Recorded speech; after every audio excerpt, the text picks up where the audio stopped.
وضو کا جو طریقہ ہے نا، لوگ کیا کرتے ہیں عجیب، نارملی تو سب صحیح کر رہے ہوتے ہیں لیکن جو صحیح سنت طریقہ اس کو فالو نہیں کرتے. طریقہ یہ کہ آپ نے ہاتھ دھونے کے بعد بائیں ہاتھ سے نلکا کھولا, سیدھے ہاتھ میں کیا لیا, پانی لے کے نلکے کو فوراً کیا کر دیا, چلو میں پانی لے کے. لوگ سمجھتے ہیں نلکا کھولنا تو سنت ہے, بند کرنا سنت.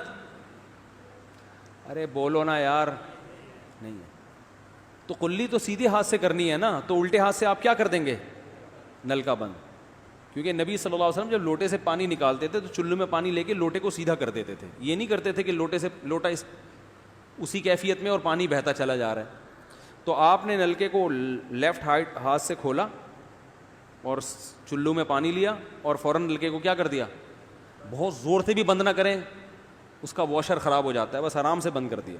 کیونکہ وہمی ہوں گے نا, وہ یوں کر کے کرتے رہیں گے, نلکے توڑ دیتے ہیں کہ بھئی ایک قطرہ بھی ضائع ہو گیا تو قیامت کے دن کہیں جہنم میں نہ پھینک دیں ہمیں, اس لیے پورے کوئی نمی بھی نہ آئے, تو تھوڑا سا بند کر دیں, ایک آدھ قطرہ ٹپکنے سے کچھ نہیں ہوتا.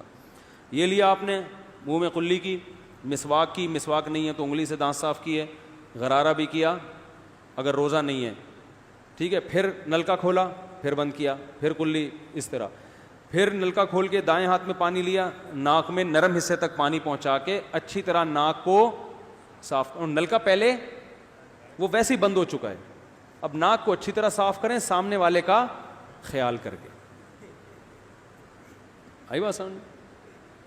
سامنے تو یہ نہیں ہوتا, وہ ہوتا ہے سامنے, اس کا زیادہ خیال کرنا پڑتا ہے کیونکہ بس زیادہ تفصیل میں نہیں جاتا ہوں. تو چھوٹی انگلی سے اچھی طرح ناک کو صاف کیا, اس کی رطوبتیں نکالی, ٹھیک ہے. پھر نلکا کھولا, دوبارہ پانی لیا, پھر اسی طرح ناک میں بولو بھائی ڈالا, اور نلکا اسی وقت جب چلو میں پانی بھر گیا نلکا اسی وقت کیا کر دیا. اللہ نے دو ہاتھ اسی لیے دیے ہیں کہ اس سے نلکا بند کیا جائے اور اس سے کیا کیا جائے, کھولا جائے. تو پھر یوں کیا, پھر 3 دفعہ, 6 چلو پانی خرچ ہوا نا, چلو اس کو کہتے ہیں, 6 چلو پانی خرچ ہو گیا. پھر آپ نے کیا کیا, نلکا کھولا لیفٹ ہاتھ سے, جو اصل طریقہ ہے وہ تو یہ ہے, سیدھے ہاتھ میں پانی لے کے نلکا بند کیا اور سیدھے ہاتھ سے پانی پیشانی پہ ڈال کے دونوں ہاتھوں سے پھیلا لیا. 3 دفعہ اس طرح کیا. اس پہ عمل نہیں ہوتا تو پھر اتنا کر لو کہ دونوں ہاتھوں پہ کیا لے لو, نلکا کھول کے پانی لے کے پیشانی پہ ڈالو اور فوراً نلکا کیا کر دو, بند کر دو, اور پھر ہاتھوں سے اچھی طرح اس کو ملو. سمجھ میں نہیں آ رہی بات؟ تو یہ عمل کتنی دفعہ کیا, نلکا ہر دفعہ میں بند ہو رہا ہے. ہمارے یہاں جس ٹائم پہ نلکا کھلتا ہے تو جب تک وضو مکمل نہیں ہو جاتا بند ہونے کا نام نہیں لیتا. 3 دفعہ آپ نے منہ اچھی طرح دھو لیا. داڑھی ہے تو اس میں کیا کر لیا, بڑی داڑھی ہے, میری داڑھی ہے ایسی, میں تو چلو سے پوری داڑھی دھو لیتا ہوں, چھوٹی سی داڑھی ہے, تو داڑھی میں خلال کر لیا آپ نے. اس کے بعد آپ نے بازو کیسے دھونے ہیں, بازو دھونے کا بھی یہ طریقہ ہے. لیفٹ ہاتھ سے چلو میں پانی لیا, جب سیدھے ہاتھ میں پانی آئے گا تو یوں کیا.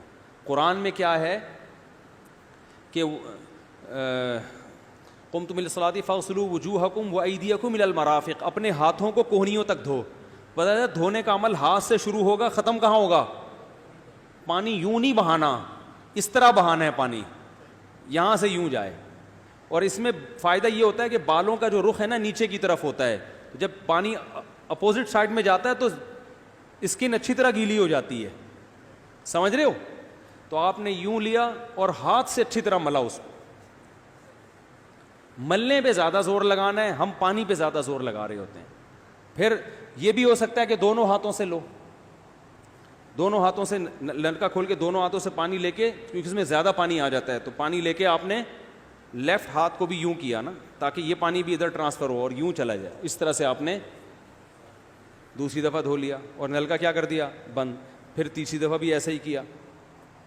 یہ جو ہوتا ہے نا یوں یوں یوں کر کے رگڑے لگا رہے ہیں نلکے کے نیچے, ایسے یہ نہیں ہوتا, یہ سنت طریقہ نہیں ہے. نبی جس برتن سے وضو کرتے تھے تو اس طرح چلو میں پانی لے کے اس طرح وضو کیا کرتے تھے, غسل اسی طرح ہو جاتا تھا. تو اب پھر لیفٹ میں بھی ایسے ہی ہے, لیفٹ میں پانی ڈالا اور سیدھے ہاتھ سے سہارا لے کے کیا کیا, دونوں ہاتھوں کا پانی ادھر آ جائے گا. ایک دفعہ دھل گیا, اچھی طرح مسئلے کونیوں تک پہنچ جاتا ہے, اور پریکٹس کے بعد تو بہت اچھا ہو جاتا ہے. اس کے بعد آپ نے کیا کیا, سر کے بالوں کا مسا. سر کے بالوں میں جو یہ ہے یہ طریقہ کچھ بھی نہیں ہے, کہیں بھی ثابت نہیں ہے. سیدھا سیدھا آپ نے ہاتھ گیلے کیے, پیچھے لے گئے. ایک حدیث میں صرف یہاں تک آتا ہے, ایک حدیث میں واپس لانا بھی. تو دونوں طریقے ہیں مسا کے, صرف پیچھے لے جاؤ یا پیچھے لے جا کے پورے سر پہ ایسے ہاتھ پھیر لیا, کیا ہو گیا سر کا مسا. پھر انگلیوں کا, وہ کانوں کا, الاذنان من الراس, حدیث میں آتا ہے کان کس میں سے ہیں, سر میں سے. کیا مطلب, اس کے لیے نیا پانی لینے کی ضرورت نہیں ہے. کان کا مسا کیا اور کانوں کی لو کا مسا کیا. گردن کا مسا بہت اختلاف ہے اس میں. احناف کے ہاں سنت, احناف بھی نہیں کہتے, افضل ہے, بہتر ہے. سنت کے لیے جتنی مضبوط دلیل ہونی چاہیے وہ گردن کے مسا پہ نہیں ہے, اس لیے احناف کا بھی فتویٰ یہی ہے کہ بہتر ہے کر لو, سنت نہیں, زیادہ زیادہ اس کو مستحب کہا جائے گا. تو گردن کا مسا کر لیں تو بھی ٹھیک ہے, نہیں کریں بولو بھائی ٹھیک ہے. لیکن یہ جو یہاں کا مسا نہیں ہوتا, بعض لوگ پوری گردن کو یوں کر کے لا رہے ہوتے ہیں, ایسا نہیں ہے. تو گردن کا مسا یہ جو یہاں سے کیا جاتا ہے, یہ پچھلے جانب سے ہمارے حضرت اس کے قائل نہیں تھے. وہ کہتے تھے مسا جہاں بھی شریعت میں ملتا ہے یہاں سے ملتا ہے. تو ان کی رائے یہی تھی کہ اگر گردن کا مسا کرنا ہے تو گدی, گردن نہیں گدی کا مسا, وہ یہاں سے کر لے. لیکن یہ کوئی نہ سنت مؤکدہ ہے نہ کوئی زیادہ تاکید ہے اس کی, کوئی کرے ٹھیک ہے, نہیں کرے تو بھی ٹھیک ہے. تو اس کے بعد اس لیے کہ بہت سے لوگ اس کے قائل نہیں ہیں تو ان سے بحث نہ کریں, ٹھیک ہے نا. بہت سے لوگ نہیں کرتے گردن کا مسا, بہت سے علماء فقہا اس کے قائل نہیں ہیں. اس کے بعد آپ نے پاؤں دھونا ہے. تو پاؤں میں بھی یہ کہ قرآن نے کیا کہا کہ الل کعبین, انگلیوں سے شروع ہوگا اور ٹخنوں تک پانی جائے گا. تو انگلیاں رکھیں نلکے کے نیچے اور لیفٹ ہاتھ سے اس کو اچھی طرح کیا کریں, دھوئیں, اور انگلیوں کا خلال بھی کریں. تو بہت چند سیکنڈ میں ہو جاتا ہے یہ کام. اور پھر نلکا بند کر دیں. پھر دوسرا پاؤں, سیدھے ہاتھ سے نلکا کھولا, سیدھا ہاتھ نلکے پہ رکھیں اور الٹے ہاتھ سے پاؤں دھوتے رہیں. جیسے ہی دھل جائے تو میرا خیال ہے ایک مگا پانی بمشکل استعمال ہوتا ہے, ایک مگا جو ہوتا ہے نا نہانے والا. لیکن آج اگر جو لوگ وضو کر رہے ہیں نا, ان کا پانی اگر آپ دیکھ لو تو بالٹیوں کی بالٹیاں خرچ کر رہے ہوتے ہیں, اور معذرت کے ساتھ کم بختوں کا وضو پھر بھی نہیں ہوتا. پھر بھی ان کو شک ہوتا ہے کہیں کوئی جگہ خشک نہ رہ گئی ہو. تو وہمی نہ بنے, اس طریقے سے وضو کریں, یہ سنت طریقہ ہے. اور قرآن میں بیان بھی یہی کیا کہ یہاں سے شروع کرو یہاں تک لے کے جاؤ. کافی ہو گیا میرا خیال ہے. اللہ تعالیٰ سمجھنے کی, عمل کرنے کی توفیق عطا فرمائے. وما علینا الا